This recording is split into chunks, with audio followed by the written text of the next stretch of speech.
مرة أخرى التحكيم في قفص الاتهام في مقابلة شباب قسنطينة وشبيبة القبائل التي انتهت بفوز شباب قسنطينة بهدف مقابل صفر.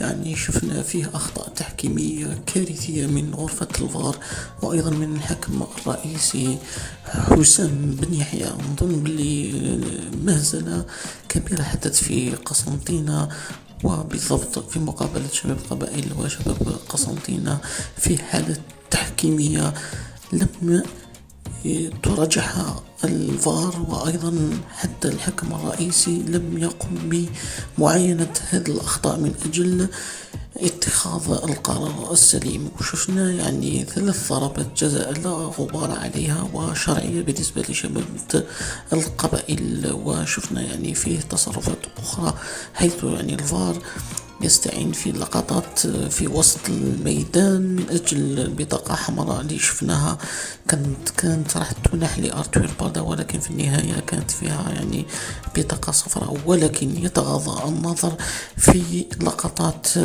أثرت بكثير على قرارات أو نتائج المقابلة، وهذا شفناها يعني اليوم في هذا المهازل الكروية. هل ستتواصل إلى غاية نهاية الموسم، خاصة في المرحلة القادمة راح تكون صعبة على كل فرق، في فرق ستلعب يعني البوديوم وأخرى ستلعب على النزول.